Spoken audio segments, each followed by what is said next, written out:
que vous pouvez évidemment retrouver très facilement. Ça s'appelle Un cancre dans les étoiles aux éditions Parelli. Comment vous êtes entré dans le milieu du foot ? Par le biais du Cercle des nageurs de Marseille ? Alors ça m'a aidé parce qu'on a obtenu des très bons résultats.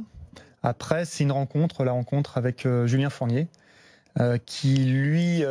ancien directeur général. Voilà, plus futur peut-être. et peut-être futur.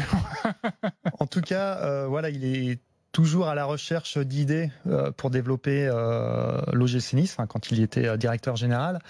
Et il s'était penché sur le cas de la préparation mentale et puis il voyait d'un bon œil aussi la venue d'un préparateur mental. Et voilà, de fil en aiguille, on a été amené à se rencontrer. Et puis voilà, ça m'a matché. Faut convaincre le coach.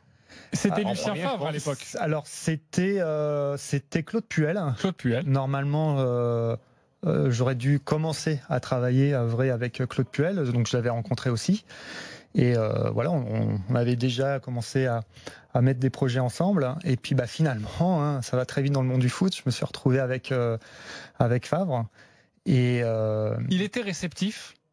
Comment s'est vu un préparateur mental ? Il était réceptif d'une certaine manière. C'est que lui, il le dit lui-même, c'est plutôt l'ancienne école.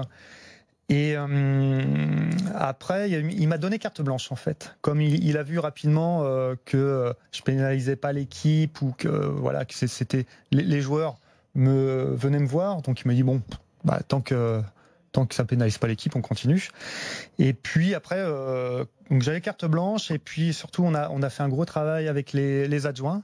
Parce que les adjoints étaient vraiment favorables aussi sur la venue, enfin sur un travail en tout cas sur le mental.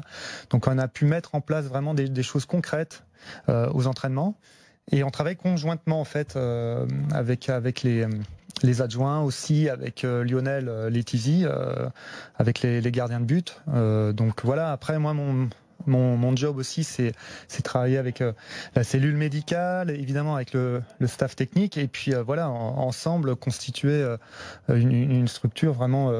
Avec Cardinal, vous avez dû bosser un peu, j'imagine, parce qu'il y a eu quand même. Johan Cardinal, gardien de but de l'OGC, il ne sait pas bosser de vacherie tout de suite. Mais bon, mais c'est vrai que pour autant qu'il ait fait une bonne saison lorsque Nice finisse 3e, mais il y a eu aussi quelques bourdes qui ont coûté cher au gym. Ouais. Oh la patate chaude. Avec Thomas Bourgoin. Je me suis dit, tous les gardiens ont quelques bourdes, quoi. C'est pas le joueur avec lequel. Franchement, en toute honnêteté, c'est pas le joueur avec lequel j'ai travaillé. Parce que d'où les bourdes. Mais est-ce qu'un gardien pourquoi différente, d'où les bourdes, parce que l'attaquant perd un ballon, ok, on la connaît tous l'histoire. Le gardien, il fait une bourde. Ouais, justement. C'est le tableau d'affichage qui lui fait payer l'addition. Ouais. Alors avec Walter Benitez, puis je parle de lui parce qu'il parle de moi sans aucun problème. On a fait un bon travail ensemble. Voilà. Après, moi je veux pas mentir, c'est que la préparation ça marche avec les athlètes qui souhaitent avancer, qui souhaitent progresser.